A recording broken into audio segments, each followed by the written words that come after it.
Okay. Keisler, like Hitler. Discard. And Are you Hitler? I am. The year is 1932.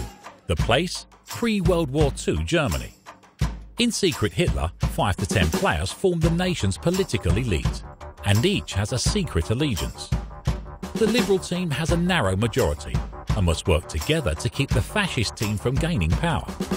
Their goal is to root out the imposters in their midst and stop a charismatic evil dictator before the fascists can elect him chancellor.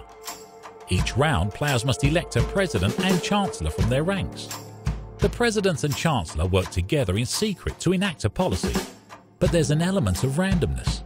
The president draws 3 cards from a deck containing a mix of liberal and fascist policies. Only the president and the chancellor know what cards they saw. If the government enacts a fascist policy, players must decide who to trust. Perhaps there was an unlucky draw and they had no choice. Or perhaps the table elected a fascist government.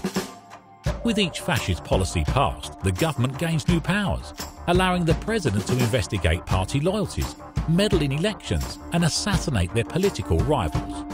Even the Liberals will be tempted to pass fascist laws to gain new powers. If the Liberals can find and kill Hitler or enact 5 liberal policies, they manage to pull the country back from the brink of war. But if 6 fascist policies are enacted, or if Hitler is elected chancellor, the fascist party seizes power and the Liberals are defeated. The clock is ticking.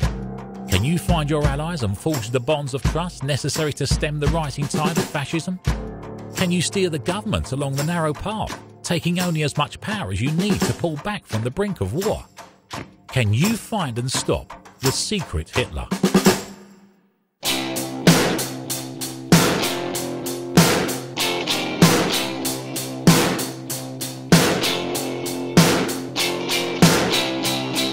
Hi, I'm Max. Hey, I'm Mike. I'm Tommy. We're the co-creators of Secret Hitler, which is the thing that you're looking at right now. Secret Hitler is a hidden identity game for 5 to 10 players, so it's this plus 2 to 7.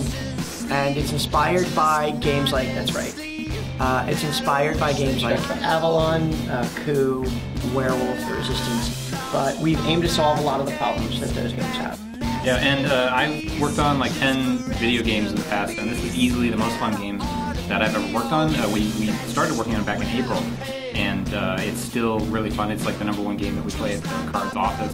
This is our first game that we're making together as a group. It's certainly the first good game that either Mike or Tommy have ever worked on. I've only written a book, so I have no problem with that statement. But this Kickstarter is a really exciting opportunity for us. We hope to get to work together for many years in the future, and this is the beginning of that partnership. So I hope you guys back the game. And You're talking about us? We're going to back the game. Well, I mean, I hope that the people watching this give us just a great deal of money. A tremendous amount. That's why we're here. Well, I pay